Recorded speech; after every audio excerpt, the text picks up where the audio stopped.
Bonjour et bienvenue pour ce nouveau numéro du JPP, le journal du Parking positif. Aujourd'hui, c'est David Devos, professeur au Centre Expert Parkinson de Lille, qui nous dévoile les grands axes de la recherche pour les traitements de la maladie de Parkinson. Je vous souhaite un bon visionnage.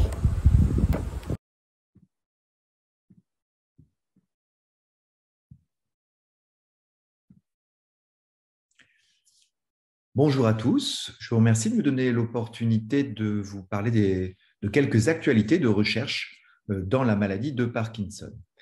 Alors tout d'abord, il faut rappeler ce qu'est la maladie de Parkinson. C'est une maladie de l'automaticité, c'est-à-dire tous les gestes que nous avons appris dans l'enfance, euh, moteurs, émotionnels, intellectuels, eh bien, beaucoup de ces comportements se font de manière automatique sans que l'on réfléchisse. Quand on éclate de rire, lorsqu'on recherche son stylo rouge à côté de soi, lorsque l'on marche, qu'on rétablit l'équilibre, qu'on se lève, qu'on parle, beaucoup de choses se font de manière automatique et c'est ça qui est perturbé dans la maladie de Parkinson.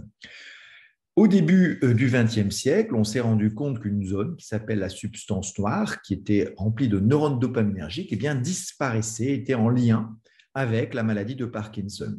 On a vu aussi qu'il y avait des agrégats de protéines anormales dans des petits corps de Lévy, et on s'est rendu compte que c'était de l'alpha-synucléine. De même, là où les neurones dégénéraient, il y avait une surcharge en fer.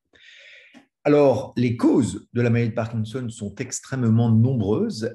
Beaucoup sont connues. Il ne faut pas dire qu'on ne connaît pas la cause de la maladie de Parkinson, car cela ne veut rien dire. On connaît de très nombreuses causes, à la fois génétiques, environnementales. Et ce qu'il faut retenir de manière un peu schématique, c'est que chaque personne qui développe une maladie, eh bien, c'est une combinaison de très nombreuses causes différentes, à la fois génétiques et environnementales. Et il ne faut pas confondre avec la physiopathologie, c'est-à-dire comment le corps va réagir à ces différentes causes. La maladie met de très nombreuses années à apparaître, et puis on peut avoir de l'inflammation, on peut avoir des agrégats plaquettes, des agrégats de protéines, on peut avoir du stress oxydant, on peut avoir des accumulations de fer, on peut avoir de l'inflammation, et tout cela eh bien, va plus ou moins limiter ou au contraire aggraver l'expression de la maladie. Donc la maladie de Parkinson, c'est quoi? C'est de la mort cellulaire régulée et programmée des neurones dopaminergiques. Et qui va conduire à quoi? De manière très simple, eh bien, à un manque de dopamine dans le cerveau. Alors, on pensait jusqu'à très récemment que c'était principalement le cortex frontal, le striatum, mais on s'est rendu compte que tout le cerveau, finalement, avait des neurones dopaminergiques. Alors, pour compenser ça, qu'est-ce qu'on fait? Eh bien, on donne un traitement par la dopamine, mais la dopamine ne passe pas la barrière digestive ni la barrière du cerveau. Alors, eh bien, dans les années 60, 1967, eh bien, est apparu le traitement par L-Dopa, c'est-à-dire un précurseur, une petite molécule très lipophile qui passe bien toutes les barrières et qui va se transformer en dopamine dans le cerveau. Et ça reste le traitement numéro un. Le problème, c'est que après environ 5 ans, une personne sur deux présente des fluctuations motrices. Alors pourquoi? Eh bien parce que la L-Dopa a une demi-vie très courte. Et puis parce que la L-Dopa, ce n'est pas la dopamine, et donc elle ne va pas stimuler et compenser de manière idéale le besoin en dopamine. Alors, à ce moment-là, en plus du traitement oral, qu'est-ce que l'on peut proposer? On peut proposer des pompes à apomorphine qui sont un agoniste qui va se fixer directement sur les récepteurs et qui va du coup essayer de diminuer le besoin en L-Dopa oral. Pareil, on peut avoir la stimulation électrique profonde dans deux noyaux subthalamiques qui sont anormalement hyperactifs en cas de manque de dopamine et qui va permettre là aussi de réduire le besoin en traitement oral et donc les fluctuations motrices. Ou enfin, on a la duodopa qui là va être un gel de L-Dopa que l'on va mettre directement via une gastrostomie, donc un trou dans l'estomac, et qui va apporter dans le jéjunum la L-Dopa en manière continue. Et ces trois traitements vont réduire les complications, c'est-à-dire les fluctuations motrices. Les personnes passent d'un état de sous-dosage à un état de surdosage, et donc on va réguler un peu mieux cela. Mais ce n'est pas suffisant, et donc en termes de recherche, il y a de nouvelles recherches qui sont menées, parce que comme vous voyez ici sur un graphe efficacité ergonomie, eh bien, le traitement par duodopa est assez efficace, mais vous voyez, en termes d'ergonomie, c'est assez catastrophique puisque c'est une pompe extérieure lourde, une gastrostomie, et donc finalement, les patients n'acceptent pas facilement ce traitement. La pompe à apomorphine est moins invasive, elle ne requiert pas une chirurgie au niveau abdominal, on peut la planter au niveau sous-cutané, donc c'est une meilleure ergonomie, mais c'est quand même une pompe extérieure et en termes d'efficacité, ça semble quand même moins efficace, même s'il n'y a jamais eu d'études les comparant directement. La stimulation cérébrale profonde, l'ergonomie est bien meilleure, tout est à l'intérieur, mais là aussi, on a encore besoin du traitement oral et l'efficacité est bonne, mais elle n'est pas excellente. Et donc, ce qu'on voudrait, c'est augmenter encore l'ergonomie et l'efficacité. Alors, beaucoup de traitements sont en cours de développement. Principalement, on essaie de mettre de la L-Dopa sous-cutanée. Il y a donc Laboratoire AbbVie, il y a aussi Neuroderm qui développe cette approche de mettre de la L-Dopa sous-cutanée. Les premiers articles montrent que, eh bien, effectivement, ça marche, ça réduit les fluctuations, mais ça entraîne aussi beaucoup de complications au niveau cutané, puisque avec donc parfois même des nécroses ou de l'inflammation au niveau de la peau chez une personne sur deux. Il y a aussi une autre stratégie où on va mettre des petites gouttes dans une petite pompe qu'on place avec un appareil dentaire et qui va faire des petites gouttes de L-Dopa en permanence au fond de la gorge. Bon, c'est une technique assez originale dont les premiers résultats montrent là aussi que ça marche, mais ce n'est pas sûr de pouvoir compenser l'ensemble du besoin quotidien en L-Dopa. Enfin, il y a une technique que nous développons actuellement, qui va essayer d'améliorer l'ergonomie. Et du coup, on met une pompe dans l'abdomen, sous la peau. Donc, tout est à l'intérieur du corps, avec un fin cathéter qui passe sous la peau. Et ce fin cathéter eh bien, va être placé dans le ventricule, tout proche des zones qui ont besoin de la dopamine, le striatum. Et on remplit cette pompe en piquant à travers la peau une fois par mois ou 2 fois par mois ou tous les 10 jours. Et puis, on règle le besoin en dopamine. Pour l'instant, ce que l'on verra, c'est que eh bien, cette technique est la même technique que pour la stimulation cérébrale profonde. L'ergonomie est excellente, la sécurité semble acquise, même s'il n'y a que pour l'instant 5 patients qui ont été opérés, avec un résultat qui est assez remarquable, avec une quasi-disparition des mouvements involontaires de surdosage et les périodes de blocage sévère ont quasiment disparu aussi. Le patient se situe donc soit dans un état de bon contrôle, soit légèrement sous-dosé. Cela nécessite d'augmenter la dopamine de manière très lente sur plusieurs mois pour que la tolérance soit bonne. Donc, ces nouvelles techniques vont être éprouvées dans différents essais cliniques qui sont en cours et à venir. Et nous verrons donc quelles nouvelles stratégies pour les traitements symptomatiques vont pouvoir être amenées dans les prochains temps. L'autre grand versant de la recherche, bien sûr, c'est de se dire, est-ce qu'on ne pourrait pas développer un traitement qui puisse ralentir la progression de la maladie de Parkinson et donc, quelque part, le fameux traitement neuroprotecteur. Alors, juste un petit vocabulaire, on peut parler de neuroprotecteur lorsqu'on fait des études dans des modèles animaux, chez des souris, puisqu'on peut compter le nombre de neurones. Ainsi, quand on a une perte de neurones progressive dans ces modèles, qui est représenté ici en noir, si on met un traitement qui n'a pas d'effet neuroprotecteur, mais juste symptomatique, eh bien, on n'améliore pas cette pente, ce déclin. Si on a un traitement qui permet de ralentir le déclin, eh bien, on parle de traitement neuroprotecteur. En revanche, si on augmente le nombre de neurones, on parle de neurorestaurateurs. Chez les patients, on ne peut pas compter pour l'instant les neurones dans le cerveau, on n'a pas de technique pour le faire, et donc on parle soit d'action symptomatique, soit un réducteur de progression, ou soit un traitement qui renforce la capacité.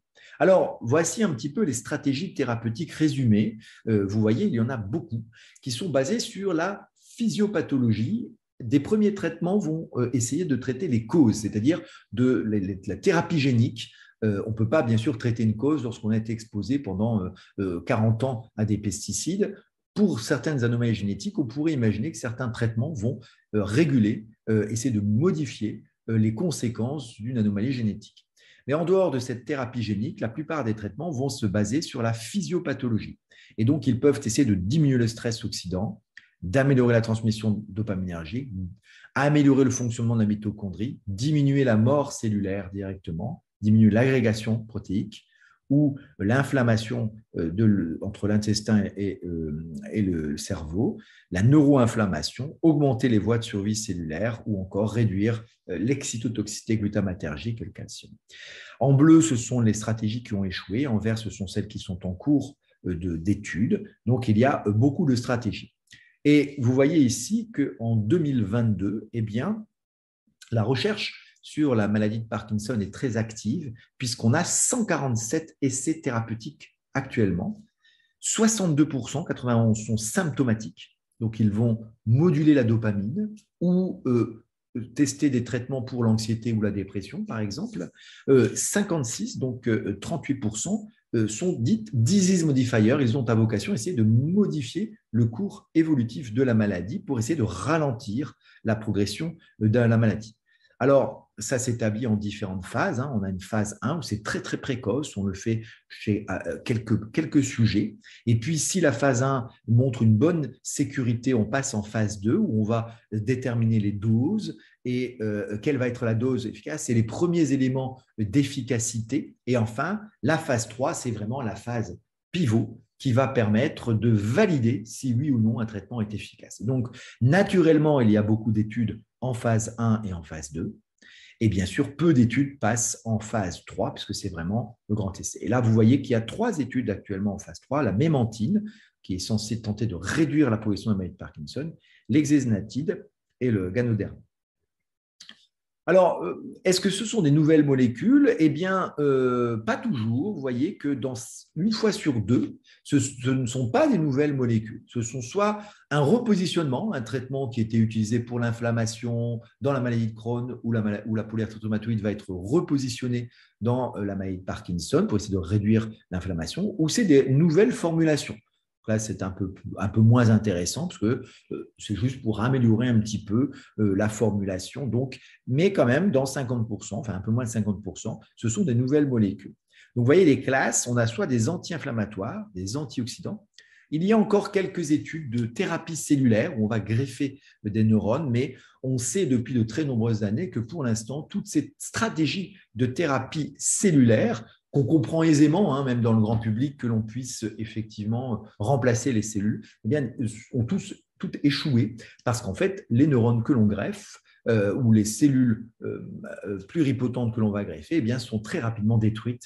Et finalement, le peu d'effets que l'on peut trouver, c'est parce qu'elles vont sécréter des facteurs de croissance. On peut jouer aussi sur la mitochondrie.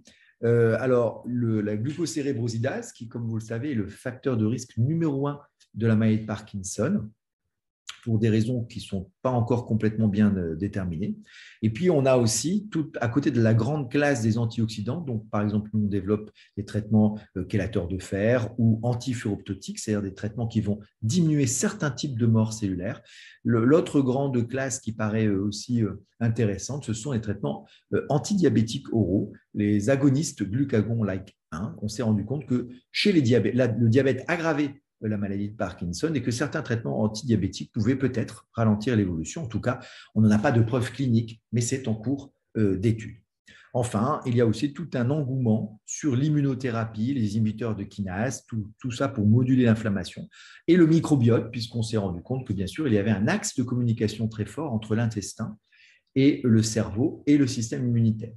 Il faut dire que l'axe est complexe, ce n'est pas que de l'inflammation, c'est aussi comment les médicaments vont être absorbés en fonction de notre microbiote. On sait qu'il y a différents types de bactéries et qu'en fonction des bactéries, le médicament va être mieux absorbé ou pas. Les lipides, les glucides peuvent être aussi modifiés en fonction de l'absorption. Enfin, là aussi, une autre grande stratégie qui excite beaucoup les grands laboratoires, c'est de cibler directement l'agrégation de l'alpha-synucléine dont on pense qu'elle peut être en partie toxique et favoriser la mort des neurones. Les premières études semblent en revanche négatives, même si d'autres grandes études sont encore en cours. Rappelons que pour la maladie d'Alzheimer, les stratégies anti-amyloïdes ont quasiment toutes échoué.